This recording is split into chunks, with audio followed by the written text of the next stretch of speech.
Gini, gini. Kak iso buku kuali. Oh, masya Allah.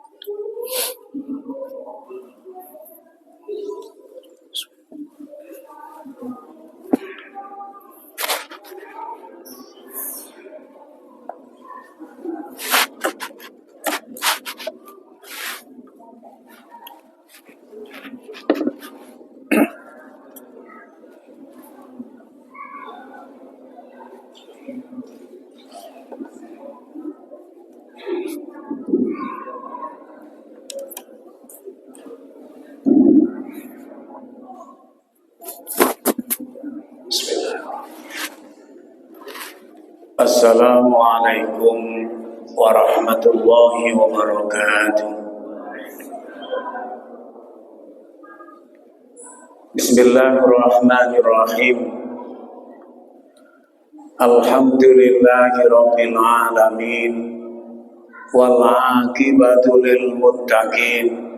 Wala udwana illa 'alal zalimin.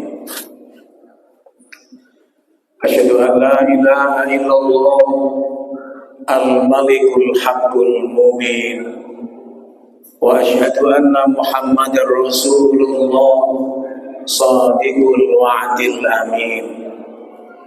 Allahumma shalli wa sallim wa barik ala sayyidina Muhammadin wa ala alihi wa sahbihi ajma'in wa ba'du. Qala Allah Ta'ala fil kitabil karim. A'udzu billahi minasy syaithanir rajim. Ya ayyuhalladzina amanu taqullaha wal tanzur nafsum ma qaddamat lighad wattaqullaha innallaha khabirum bima ta'malun. Shadaqallahul 'azim. Hadirin para jamaah sholat maghrib masjid musholla Baitul Muttaqin yang saya hormati, alhamdulillah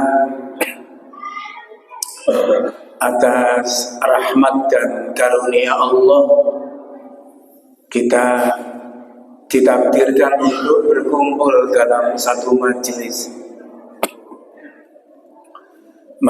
ngaji Al-Quran dan Sunnah Rasulullah Sallallahu Alaihi Wasallam.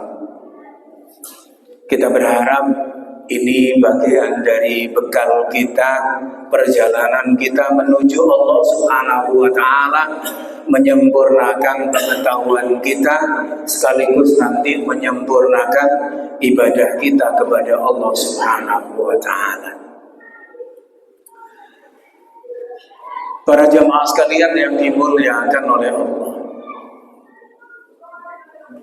dalam kesempatan ini saya ingin mengutip sebuah hadis riwayat Imam Muslim yang juga riwayat Imam Tirmidzi, yang kebetulan dikutip oleh Syekh Imam Nawawi dalam kitab Hadis Arba'in Nawawi. Ini hadis sebenarnya berbicara tentang dasar, tapi nanti karena hari ini tanggal 25 bulan Sya'ban, yang boleh jadi Rabu atau Kamis kita sudah memasuki bulan Ramadan. Jadi mungkin nanti ada sedikit penjelasan pada saat pilar kelima tentang puasa. Mungkin nanti kalau pemerintah mengikuti hari Kamis karena ru'yah, sedangkan hisab mungkin puasanya Rabu tanggal 1-nya Rabu. Saya bacakan aja hadisnya. An Abi Abdurrahman Abdullah bin Umar Al-Khattab radhiyallahu anhuma qala sami'tu Rasulullah sallallahu alaihi wasallam yaqul buniyal Islamu ala khamsin syahadatu an la ilaha illallah wa anna Muhammadar Rasulullah wa iqamus sholati wa ita'uz zakati wa hajjul baiti wa shaum Ramadan rawahu Tirmidzi wa Muslim.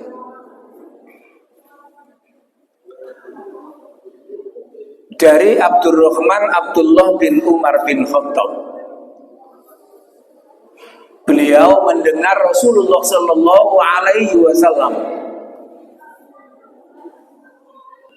katanya Abdullah bin Umar, Rasulullah Sallallahu Alaihi Wasallam bersabda, "Buniyal Islamu ala khamsin."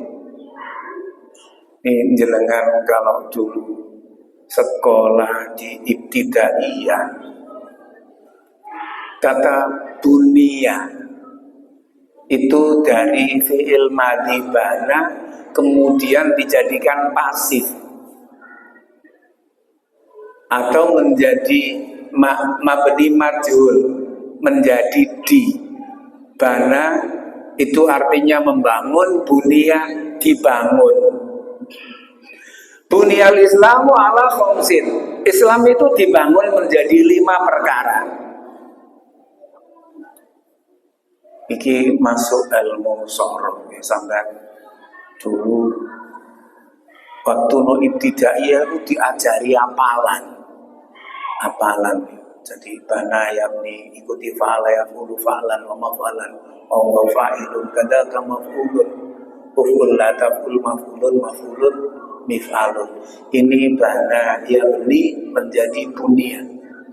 Di dalam tata bahasa Arab begitu dibentuk mabni majhul atau bentuk pasif, bentuk di, dari membangun menjadi dibangun, maka pelakunya biasanya kalau sudah pelakunya diketahui tidak disebutkan. Jadi kalau kita umpamanya di sini musola Baitul Muttaqin dibangun, mesti disebutkan oleh siapa? Oleh panitia pembangunan. Tetapi di dalam hadis ini buniyal Islamu ala khamsin. Islam itu dibangun atas 5 perkara. Siapa yang membangun? Tidak disebutkan. Tetapi pasti diketahui siapa yang membangun. Yang membangun adalah Allah, bukan Nabi Muhammad. Sehingga kalau ada orang-orang non-Islam yang mengatakan bahwa Islam itu buatan Muhammad, bangunan Muhammad, itu keliru. Banyak bukti-bukti ilmiah dan rasional bahwa agama Islam itu bukan dibuat oleh manusia, termasuk dibuat oleh Nabi Muhammad. Salah satu contohnya begini. Menurut dalil logika, setiap yang dibuat manusia pasti disesuaikan dengan kondisi manusia. Jadi saya ulangi, setiap yang dibuat manusia pasti disesuaikan dengan kondisi manusia. Umpamanya begini, meja ini yang membangun siapa? Manusia. Kenapa dibuat tingginya sekian? Karena ini untuk orang Indonesia yang tidak tinggi. Kalau umpamanya untuk orang Eropa terlalu rendah.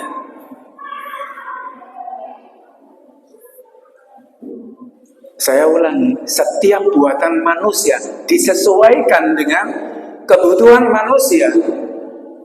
Islam tidak. Salah satu contohnya, ajaran Islam itu turun di mana? Di Mekah kan? Mekah itu ada air nggak? Zaman Nabi? Nggak ada. Daerahnya padang tandus, padang pasir.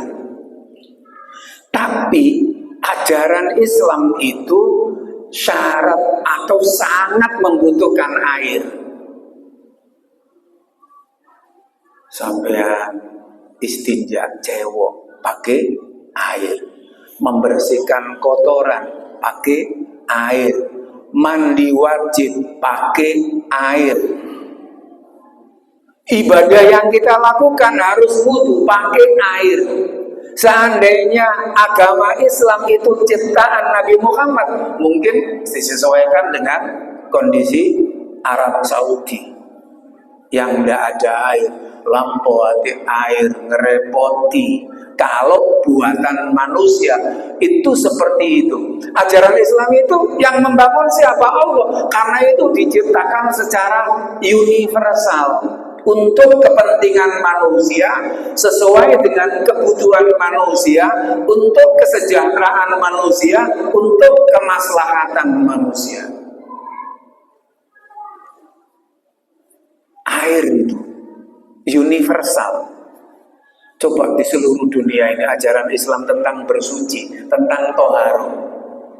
Manusia di seluruh dunia, ajaran Islam itu benar mensucikan. Kalau habis kencing harus bersuci, kalau harus berak, habis berak, BAB harus bersuci. Bersucinya dengan air, tidak dengan tisu. Bersuci dengan tisu itu tidak sah. Makanya kalau dilaksanakan bersih, cuman kadang-kadang orang Islamnya kan yang tidak bersih. Saya mohon maaf ya, kadang-kadang kita punya kerobohan. Kerobohan itu kan mengikuti formulasinya Imam Syafi'i, di mana air itu suci, mensucikan kalau 2 kula ke atas. Itu formulasi hasil ijtihadnya Imam Syafi'i. Cuma kadang-kadang kita itu nggak open. Ada musola atau masjid sing airnya sampai keruh, sehingga orang bersuci kaki di situ. Kalau orang yang kehidupannya bersih, ya akhirnya nggak teko, sehingga orang-orang barat seperti Clifford Gate yang melakukan penelitian di Jawa itu melihat orang Islam yang tempat kerobohan di masjid atau musola yang keruh seperti itu, mereka mengatakan itu gambaran gambaran Islam, bukan gambaran orang Islam.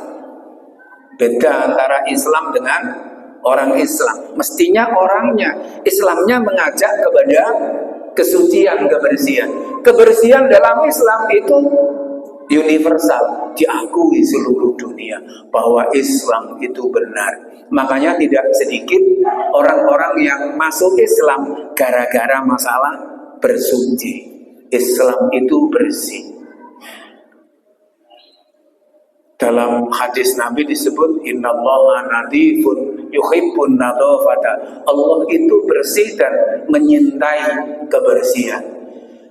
Innallaha jamilun yuhibbul jamal. Sesungguhnya Allah itu indah, bagus, dan menyintai keindahan dan kebagusan. Jadi siapa yang membangun Islam? Allah. Salah satu contoh lagi bahwa Islam itu dibangun Allah. Standar kurs dunia dalam Al-Quran itu emas. Kalau itu buatan manusia, ono opo emas iku kan mungkin real. Sesuai dengan negara Arab. Tapi Allah membuat standar kekayaan itu Dalam Al-Quran disebutkan sebagai emas, dan emas itu sampai hari ini menjadi rujukan standar internasional. Saiki piro regane Mas? 3.000 ya. Sing garap seneng ya. Oleh katekan sak gram ngono nek Mas 70 ngono wis piro 700 ping 3 wis 2.000 sak grami. Nek sak gram nek garap. Aku lah ngomong nek garap. Wong iki ora gak ngerti aku ya tau garap. Mangkane lu katekan ngono yo ngerti. Tau garap.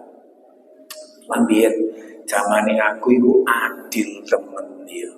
Aku iku garap cincin sing Mas 12 iku penepoe barek jeragane dibatasi mek 2 gram per 1 on. Baik itu garap tindik, jeksi, utawa garap ali-ali sepel ali-ali Singapura.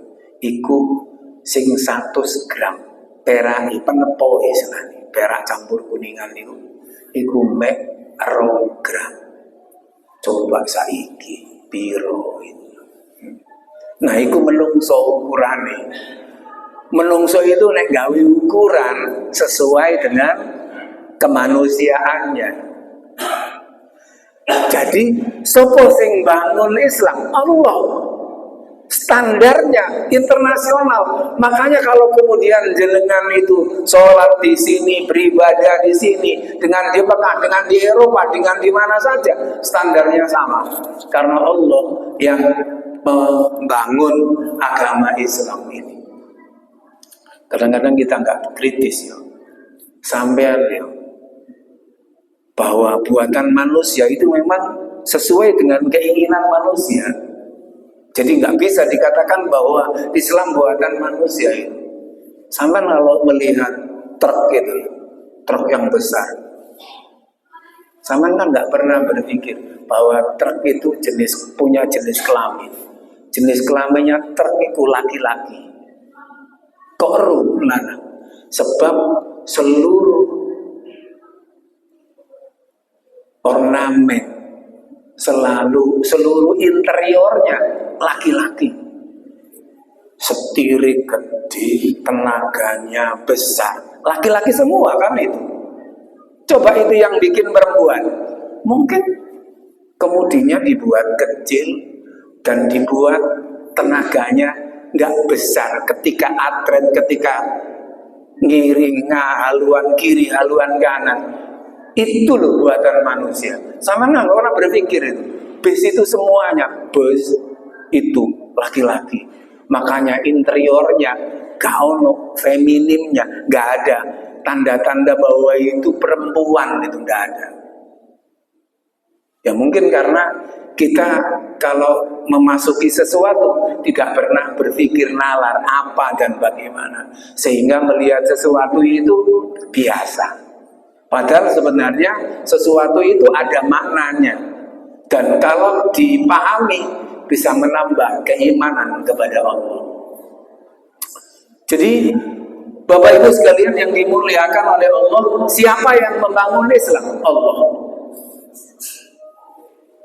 Kita sudah tahu pilar pertama syahadat, kemudian kedua sholat, kemudian ketiga zakat, kemudian keempat haji. Menurut hadis ini tidak urutnya. Keempatnya haji, terakhir kelima puasa Ramadan. Bapak Ibu sekalian yang dimuliakan oleh Allah, dari 5 ibadah ini kalau kita teliti unik. Ya mungkin iki pokoke aja dianggap ana guyon wis pokoke ngaji temen ngono pokoke istilahnya. Gati guyon aku enggak bisa guyon kali. Yang pertama, syahadat. Syahadat itu kan sebagaimana kita tahu, syahadat itu ada 2 syahadat. Syahadat Allah dan syahadat Rasul. Asyhadu an la ilaha illallah, syahadat Allah dan syahadat Rasul, wa asyhadu anna Muhammadar Rasulullah. Ini ibadah hanya ucapan, pengakuan melalui lisan dengan hati. Sebab kalau lisan saja munafik, berarti lisannya mengatakan bahwa bersaksi tidak ada Tuhan kecuali Allah dan Nabi Muhammad utusan Allah. Hanya di lisan saja tidak cukup, harus di hati mengucapkan dan meyakini di dalam hati. Malah ini menjadi salah satu rukun dari sholat kita saat kita duduk tahiyat, terutama duduk tahiyat akhir. Malah di dalam sebagian riwayat kalimat syahadat ini muncul ketika Rasulullah Shallallahu Alaihi Wasallam berada di Sidratul Muntaha, ketemu dengan Allah, kemudian melihat sekelilingnya begitu indahnya. Rasulullah kemudian bergumam, At-tahiyyatul mubarakatus sholawatut thayyibatulillah. Begitu berada di dalam Sidratul Muntaha melihat keindahan-keindahan itu, Rasulullah kemudian mengucapkan itu. Sesungguhnya penghormatan, sesungguhnya al-mubarakat keberkahan, sesungguhnya sholawat kesejahteraan, sesungguhnya at-thayyibat kebaikan lillah, milik Allah.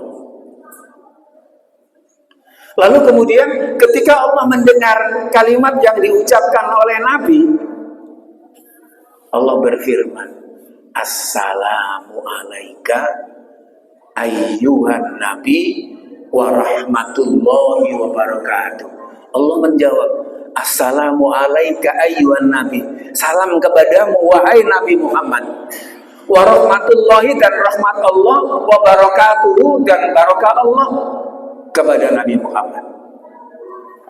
Begitu Nabi Muhammad mendapatkan salam dari Allah, Nabi Muhammad menjawab, Assalamu alaina wa ala ibadillahi sholihin.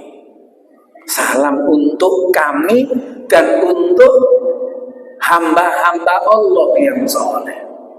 Ini menunjukkan bahwa Nabi Muhammad itu sangat memperhatikan keselamatan, kesejahteraan umatnya, sehingga ketika mendapatkan salam dari Allah, Nabi Muhammad juga menyampaikan salam kepada hamba-hamba Allah yang soleh. Dari situlah kemudian malaikat yang melihat itu kemudian melakukan syahadat ini. Asyhadu an la ilaha illallah wa asyhadu anna Muhammadar Rasulullah. Ini pilar yang pertama, yakni syahadat. Diucapkan, diyakini kebenarannya dalam hati. Lalu kemudian kedua, sholat. Sholat ini ibadah terdiri dari dua, ucapan dan tindakan. Jadi kalau syahadat ucapan dan hati, kalau sholat ucapan dan gerakan. Lalu kemudian zakat. Zakat itu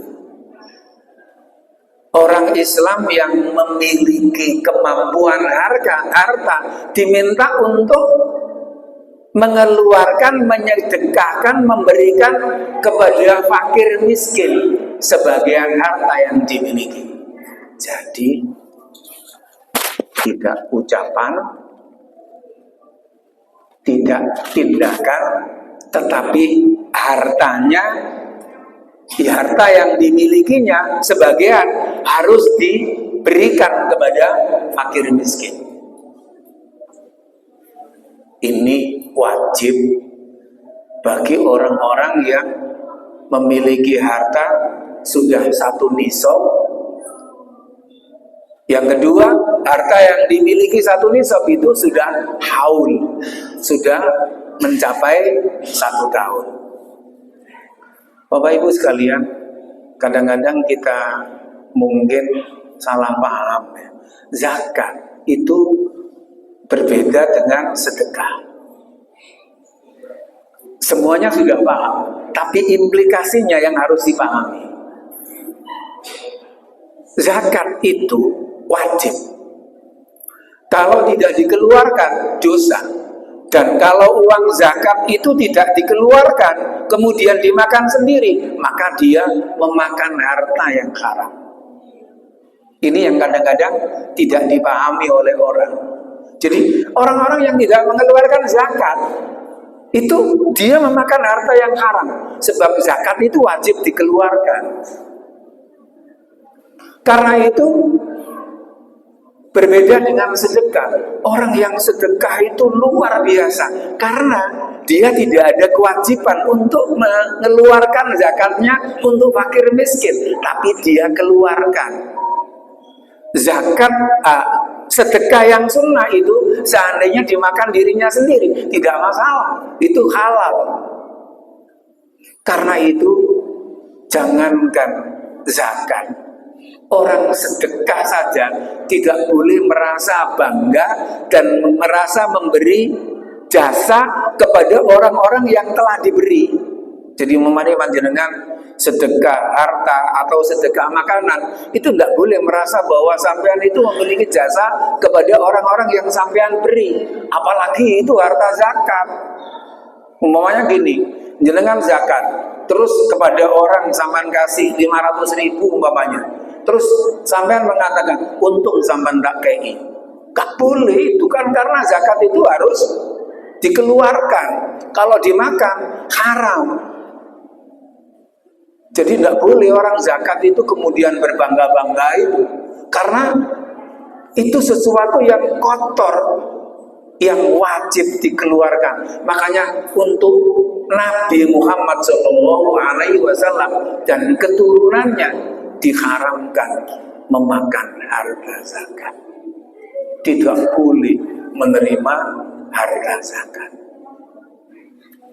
Jadi syahadat itu ucapan dan pembenaran hati, sholat itu ucapan dan tindakan, zakat itu mengeluarkan sebagian harta.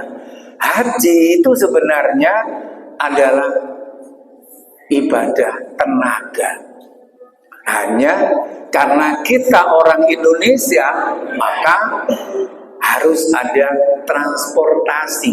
Tetapi transportasi itu tidak menjadi persoalan untuk sahnya ibadah haji seseorang, hanya sarana saja. Masalahnya begini, orang-orang yang hidup di Mekah, apakah mereka harus mengeluarkan biaya transportasi? Kan tidak. Hanya memerlukan tenaga, dan memang tenaga untuk ibadah haji itu memang cukup besar. Apalagi orang-orang yang pakai melaksanakan sunnah tarwiyahan, mulai malam songo bulan Dzulhijjah iku wis nginep no Mina, wis gak turu. Habis itu kemudian ada yang jalan, ada yang naik kendaraan ke Arafah sampai pagi, sampai Arafah jam 9 sampai jam 10. Kemudian siangnya wukuf habis duhur sampai maghrib, nggak bisa istirahat. Kemudian terus dibawa ke Musdalifah yang tidak bisa lancar. Dari Musdalifah kemudian dibawa ke Mina, pagi sampai di Mina. Kemudian harus melempar jamratul aqobah, nggak ada istirahat sama sekali. Bagi orang-orang yang ingin menyempurnakan rukun haji, dia jalan ke Masjidil Haram untuk melaksanakan tawaf 7 putaran. Iya nek sampean umroh, tawaf itu enggak seberapa padat. Kalau sampean tawaf haji, Masya Allah, biasanya tawaf hanya butuh waktu setengah jam sampai 1 jam. Itu sampean bisa butuh 2 jam. Belum nanti sa'i dari Sofa ke Marwah yang 7 kali. Yang biasanya nih sampean umroh itu amat sangat lengang. Makanya kemudian tidak jarang orang-orang yang tidak fit kesehatannya sesudah melaksanakan haji selesai, belum sampai rumah aja malam itu biasanya udah BAB ya, nggak henti-henti, loyo dan mungkin sakit. Karena itu perintah ibadah haji ini sebenarnya full tenaga. Makanya unik ya. Syahadat itu ucapan pembenaran hati, sholat itu ucapan sama tindakan, zakat itu disuruh mengeluarkan harta, haji itu kaitannya dengan tenaga, terus yang terakhir puasa. Uniknya puasa itu berbeda dengan syahadat, sholat, zakat, haji. Puasa itu kita disuruh diam. Coba zaman pikir, lah disuruh diam. Puasa itu apa? Menahan diri dari hal-hal yang membatalkan puasa. Makan, minum, berhubungan suami istri, kan berarti dikongkon menang, nggak boleh melakukan sesuatu. Terutama melakukan sesuatu yang dilarang. Jangankan yang dilarang, yang boleh saja makan minum nggak boleh. Berarti puasa itu apa? Disuruh diam. Jadi makanya perintah Allah dalam 5 ini itu memiliki dimensi yang berbeda-beda, sehingga seluruh aspek dalam tubuh manusia itu diberikan beban oleh Allah Subhanahu wa Ta'ala untuk tunduk dan patuh kepada Allah Subhanahu wa Ta'ala. Makanya disebut dengan Islam. Islam itu artinya berserah diri penuh kepada Allah Subhanahu wa Ta'ala. Ucapannya berserah diri, hatinya berserah diri, tindakannya berserah diri, hartanya berserah diri, raga dan jiwanya berserah diri di dalam melaksanakan puasa.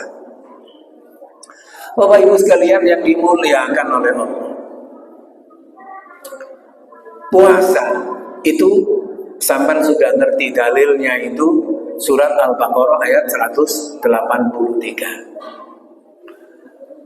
Ya ayyuhalladzina amanu kutiba alaikumusiyam kama kutiba alal ladzina min qablikum la'allakum tattaqun. Wahai orang-orang yang beriman,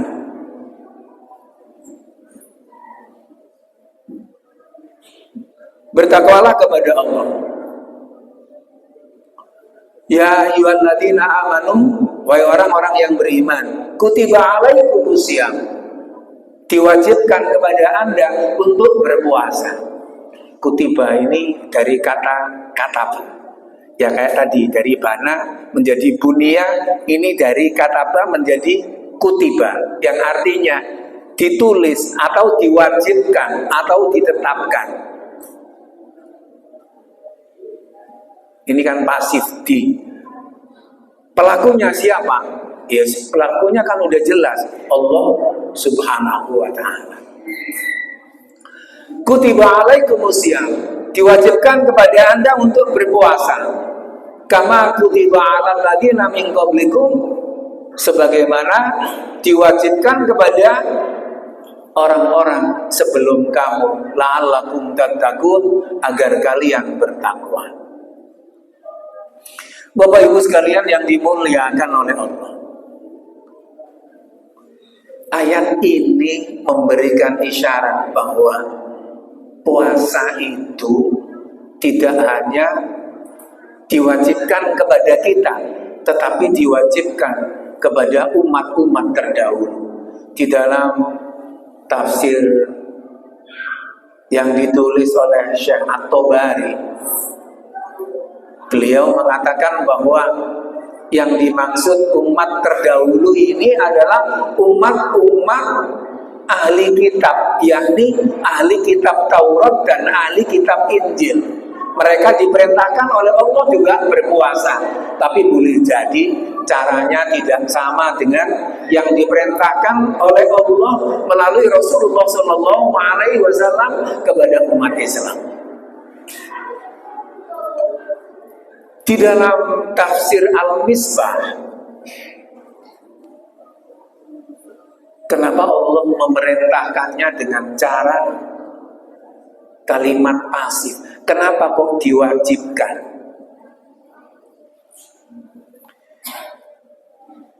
Profesor Quraisy mencoba menjelaskan. Yang pertama, ketika ayat ini turun,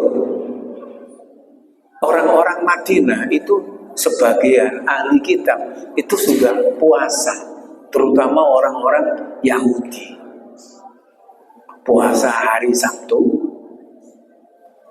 dan setiap tanggal 10 bulan Muharram mereka puasa. Kenapa orang Yahudi puasa tanggal 10 Muharram? Karena itu hari di mana Nabi Musa dan bala tentaranya diselamatkan oleh Allah Subhanahu wa Ta'ala dari kejaran Fir'aun di Laut Merah. Makanya kemudian mereka mensyukurinya pada hari tanggal 10 itu mereka melaksanakan puasa. Itu menurut tafsir Al-Misbahnya Pak Quraisy. Kemudian yang kedua, salah satu alasannya, orang-orang itu kadang-kadang berpuasa itu bukan karena perintah Allah, karena perintah dokter. Ini versi Quraisy ya. Jadi bukan saya hanya baca aja nyampaikan. Sampai nek apene di lab kan dikongkon pos. Utawa apene operasi kan gak oleh mangan pirang jam. Kalau di lab itu 10 jam nggak boleh makan, disuruh puasa. Kalau puasa kita berapa jam? Kurang lebih antara 12 sampai 13 jam. Kurang lebih 13 jam. Jadi puasa kita itu kurang lebih 13 jam. Jadi orang puasa karena disuruh dokter. Ada orang puasa karena keinginan dirinya sendiri, bukan perintah Allah. Aku diet supaya gak lemu. Ada juga orang yang puasa karena kondisi ekonomi. Kira-kira bener gak ya? Kalau wong poso gara-gara kondisi ekonomi. Jadi kayak Nabi lah.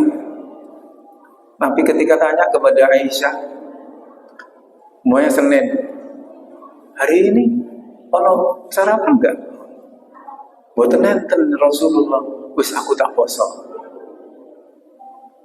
Puasa sunat itu boleh niatnya tidak malam hari, tapi kalau puasa Ramadan niatnya harus sebelum fajar. Jadi ada orang-orang yang niat puasa karena masalah ekonomi. Kan lumayan, umpamane nek iso poso dawuh, sedina poso, sedina gak poso. Umpamane pengeluarane per bulan biasane 3.000 itu kan iso susut minimal 1.000 lah gitu kan. Kan lumayan gitu ya. Sebab biasanya makan 3 kali, kalau puasa sunnah itu makannya hanya 1 kali. Kalau sahur itu kan biasanya kalau puasa sunat nggak seperti puasa Ramadan. Mungkin hanya air saja sama satu jajan, entah pisang atau apa gitu kan. Ngirit gitu kan sebenarnya. Nah, karena puasa itu sudah biasa dilakukan oleh seseorang, maka kemudian Allah Subhanahu wa Ta'ala memberikan perintah itu tidak dengan kalimat positif atau menggunakan kalimat perintah, tapi menggunakan kalimat yang bersifat pasif, diwajibkan, karena manusia pada biasanya sudah bisa melaksanakan puasa. Bapak Ibu sekalian yang dimuliakan oleh Allah, yang paling penting, begitu kita mendengar ini, menata hati yang penting, harus optimis dan gembira.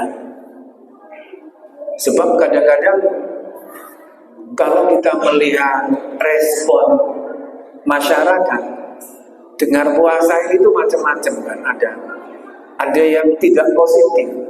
Waduh, poso golek mangan, bayangane iku mangan. Waduh, poso luwe.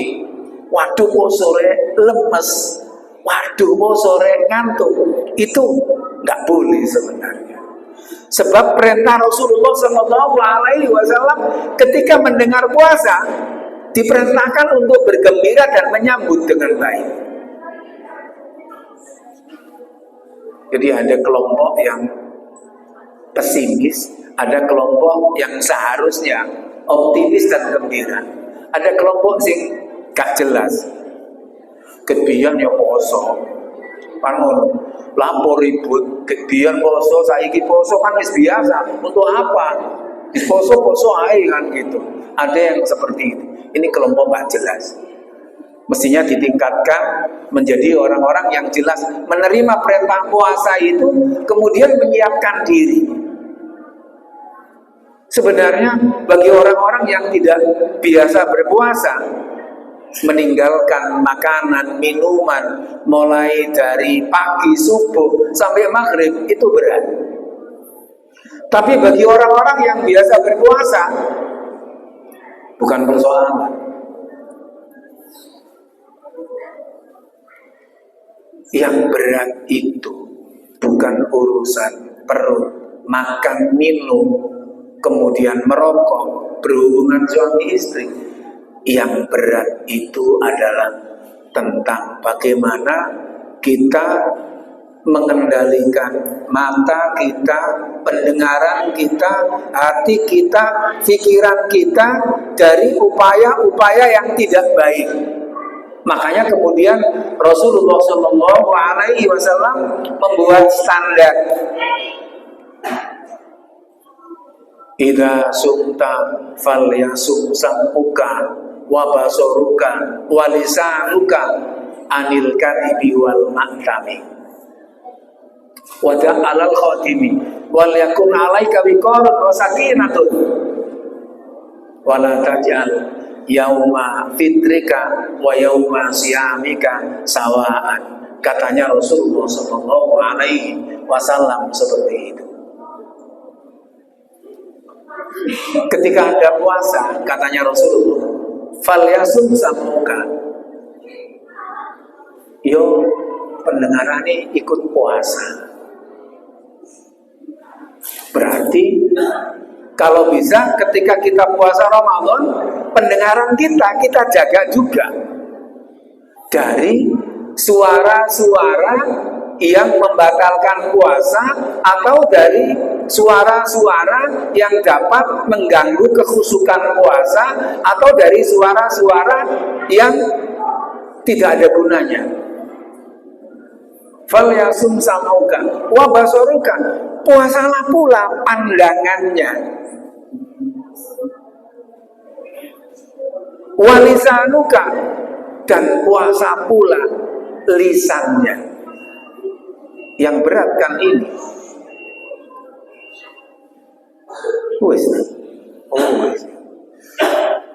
Pokoknya jangan hanya perut, pendengaran, pandangan, lisan.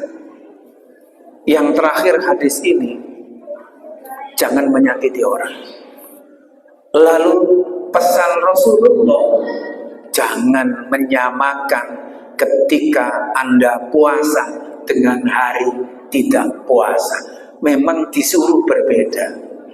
Alhamdulillah kita umat Islam di Giri ini insya Allah sudah berbeda saat puasa dengan saat tidak puasa.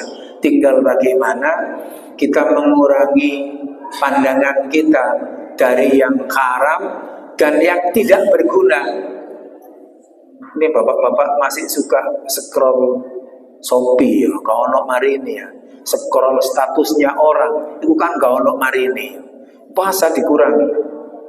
Mendengarkan musik puasa dihilangkan, diganti dengan lisannya zikir dan membaca Al-Quran dan ibadah-ibadah. Mudah-mudahan Allah Subhanahu wa Ta'ala mengampuni kekhilafan kita. Mudah-mudahan Allah Subhanahu wa Ta'ala mempertemukan kita dengan Ramadan. Mudah-mudahan Allah Subhanahu wa Ta'ala membimbing kita menjadi orang-orang yang patuh dan bisa melaksanakan puasa Ramadan dengan baik. Mudah-mudahan Allah Subhanahu wa Ta'ala mencukupkan rezeki kepada kita agar kita mampu melaksanakan puasa Ramadan dengan benar. Mudah-mudahan Allah memberikan kesehatan kepada kita, memberikan keistiqomahan kepada kita, sehingga nanti keluar Ramadan kita termasuk orang yang bertakwa kepada Allah Subhanahu wa Ta'ala. Rabbana innana sami'na munadiyan yunadi lil imani an aminu bi rabbikum fa amanna. Rabbana faghfir lana dhunubana wa kaffir anna sayyi'atina wa tawaffana ma'al abrar. Rabbana wa atina ma wa'adtana ala rusulika wa la tukhzina yaumal qiyamah innaka la tukhliful mi'ad. Rabbana atina fid dunya hasanah wa fil akhirati hasanah wa qina adzabannar. Sallallahu alaihi wasallam Muhammad walhamdulillah rabbil alamin. Assalamualaikum warahmatullahi wabarakatuh.